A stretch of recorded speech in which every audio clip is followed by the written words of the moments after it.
I've been hoping might happen for a while, just in my own brain, and hoping that my wishes would come into existence. So it was exciting, but tempered, because we're preparing for an opponent, and there's stuff to worry about. But he got a lot of hugs from people, so that was cool. If I could follow up, will these two guys be ready for this weekend? Yeah, I mean, that would be an aggressive moves for some more sideline get back coaches. So they'll play. Now, how much? That's to be determined.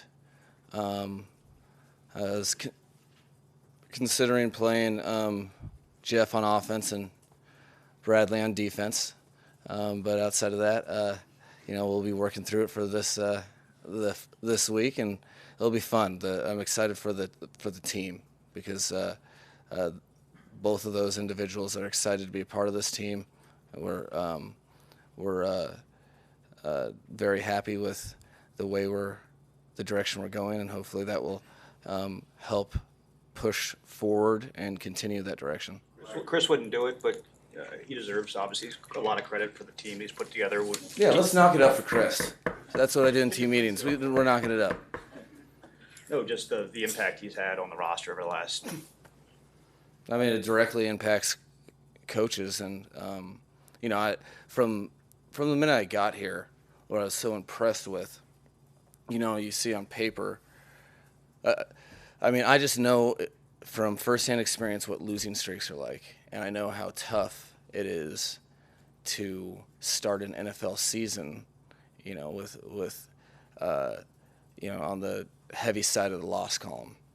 So coming in here on paper, I was intrigued because the to start 1-7 and to win football games is a tough task for a locker room. You see a lot of locker rooms divide and then implode. So, and then it started to make sense when I got here, and there's very talented players across the roster, but more than anything, you have these good human beings that have the right intent and that are focused on above all things else winning, and that is unique. So I think a ton of credit should go to Chris and his staff, because there's a lot of quality players and people, and it gets lost in all the mix, but that's what ends up winning in this league, are people coming together as a team. So it's been awesome, and that was just more of the same from my experience with him yesterday. Mike, a couple of weeks ago, you had said that the edge position was your favorite position. So now that you have Bradley, Chubb in the fold, you kind of give us a scouting report on what sticks out to you. What sticks out to me is you know where to find me during individual. Just hanging out, watching edges. No, I think it's an important piece to the team. And you talk about team defense, and when you really look at really good defenses, the common denominators are there's 11 guys going to the ball, and if one guy's off an assignment, everybody ends up being impacted by that. So team defense, and what that another edge rusher, especially of his quality, can add to the defense. It can make our team that much better. It can make people at the position group he plays, the defensive front. It can help corners and safeties. It's all collective, and so that's what I'm most excited for. Is not anything individually with him. It's more of how it will help our defense do what it's trying to do. Mike, can you talk about the energy that it can give you as a team? I know you were in San Francisco in 2019 when they added Emmanuel Sanders. You guys end up going to the Super Bowl that year. Kind of the boost that you can get, knowing that you're all in and just feeling that you got the front offices, not that you didn't know that, but adding now to make that big push. No, I think what it is, because people say all in. People in the NFL are also very aware of the not for long. So I would generally say that for the most part, people are generally all in because you don't have time and it's people's careers at stake. So, but what you're referring to, I totally agree with. I do see some, and I think some symmetry in that there's a common denominator where you have a team that is having, is having a season that they're very much in the mix of everything. That's winning football games more than they're losing. And then you add a quality NFL player or players, and if they're the right type of people, if they're the right type of personality, it can really, breathe some added life, not new life, but really added life into the monotony of the season, because you are going about your Mondays very much the same, your Tuesdays very much the same, your Wednesday. Sundays are always fun. That's why we do it. But bringing that juice in, they also, players have different experiences themselves. I think it rejuvenates them in the middle of the season when you're getting through all that, when you're building your callus. That happens every single season. So it is there is an energy that's positive because you get a sense of team, and people are thinking about what we can do. It's a new individual to them. All these players in the locker room, new individuals to them. So it forces you to think about team because you're excited about it because of team, and we're moving forward. Trying to win one game at a time, fully focused on Chicago, and hopefully these new additions will be able to contribute, and just like all the other players are hoping they will as well. When did you and Chris start talking about trading for Chubb? He said it was, a couple weeks ago he started talking to the Broncos. When did you and him start talking about that? In my interview. No. I don't know. To be honest, I know it's Wednesday because it is press conference. I know every other day I have a press conference, so this is the middle one. Outside of that, I don't even. I can't even tell you. I know. We talk a lot about, all sorts of different players and teams. Our business is football, so we talk about players to a great extent throughout the season.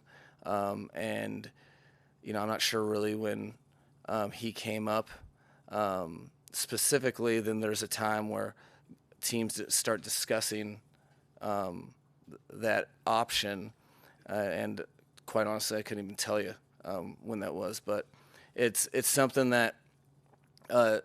As you guys know, I have an affinity for the edge players. It's my specific position of choice because having practiced against him back in 2019, and also in game stuff, he's been on my radar as one of those guys that. You can really dictate the terms for what you're able to do offensively, which is why it's cool to have him here.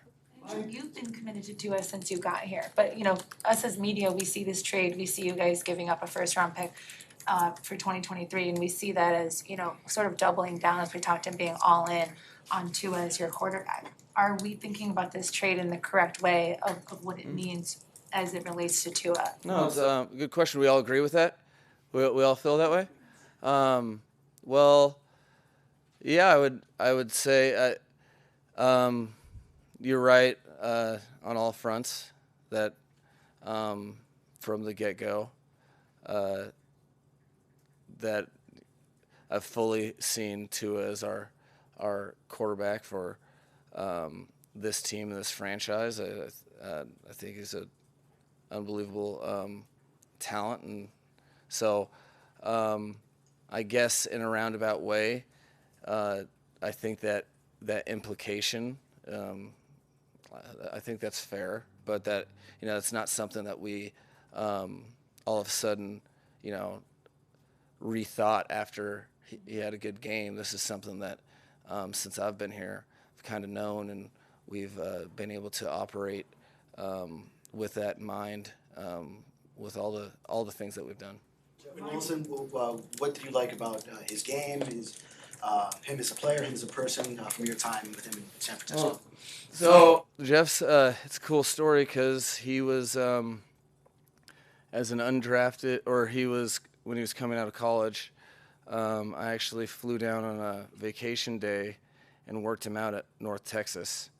I was like in denim covering him on wide receiver routes, and let's just say I didn't cover him well, which isn't saying much. But and I got to learn a lot about him that day, much of which with the support of the scouting department there. We targeted him as an undrafted player, and I've seen him really grow into a professional. He's a guy that is magnetic. He's very focused on football, has a nature of playing football that I think help or affects his teammates in a positive manner. He's a physical guy that you can count on to bring that physicality and tone sets in that regard. Great teammate, and he's a guy that doesn't. You always really gravitate towards people that expect nothing given to them and enjoy the process of earning stuff. And that's the way he's always been. He's been around very competitive backfields. He's always rooted for his teammates and been one of the locker room's favorite players, while also trying to do his best and whatever he can to help the team. So I couldn't be happier with the person that we're bringing to the Dolphins. And on the other side of that, in trading away Chase Edmonds, what do you think really didn't click here for him? I talked to Chase, and it wasn't really that. It wasn't not clicking. There's no doubt in my mind that you guys would have started to see a lot of the Chase that we've seen in practices, and there's a couple opportunities didn't really go his way, and then the way we were playing, Raheem playing well, minimized the opportunity. So this was not moving on for that reason. This was something to help to really facilitate a different roster need that we felt fortunate to be able to compensate from his loss with the ability to go get Jeff. So it was a matter of time. I think myself, I was very confident. I think a lot of his teammates were confident that the ball was going to start bouncing his way and he was going to start making the plays that he's accustomed to making. But that, it was just a short period of time in the NFL season, and with the contributing factors, it just didn't work out. But wish him the best, and he's the way he's really attacked being a Miami Dolphin. He's a Dolphin to me for as I know him. So I'll be proud of what he does in Denver. I know he's going to do well. Mike, I would ask. How in sync are you and Chris? Because considering the Bradley trade and the Tyreek trade, this is like the second time he's made your dream come true. Yeah, no, there's I feel extremely fortunate to work with work with a GM such as Chris. I feel very, very fortunate to be in the organization in general. All those things, like I said, it was one of the overwhelming things when I was interviewing for this place is I could piece it together pretty fast. That there's a lot of parts to this organization that a lot of head coaches aren't afforded. So it is awesome. It's we take it very serious. The direction of the Miami Dolphins organization and every decision that is made with that in mind. So there's no such thing as over communication, and we wouldn't allow it to be any other way with it, except for being 100% on the same page about anything that we're doing. I guess on that, how frequently, you said there's no such thing as over communication, how frequently do you guys talk? He's talking to me in an earpiece right now. He's telling me not to answer that. No, our office, we share office walls, so it's really hard to do anything without knowing what each other are doing. I'm sure he's getting pretty sick of hearing late 90s, early 2000s rap, but he's gonna have to deal with it. We take pride in that. We've been fortunate enough to be in the NFL for a good amount of time, each of us collectively, and we realize how important it is to the entire organization, that the organization's depending on us to be working together in a forthright manner. So we do not take that lightly. I wanted to ask another big picture question. Now that you have to answer a quarterback going forward, how freeing is that as an organization to know that the most important question's been answered for you guys? No, you're in those conversations, and I've been on both sides of them, but you're firmly on one side of the fence or the other, and it does change how you're able to big picture operate. I think it influences it. It doesn't dictate it, but it's you still teams win, individuals don't. But when you're in the search, it's a difficult place to be in, and there is some clarity with regard to being very, very confident in your starting quarterback. Thanks, guys. Thank you.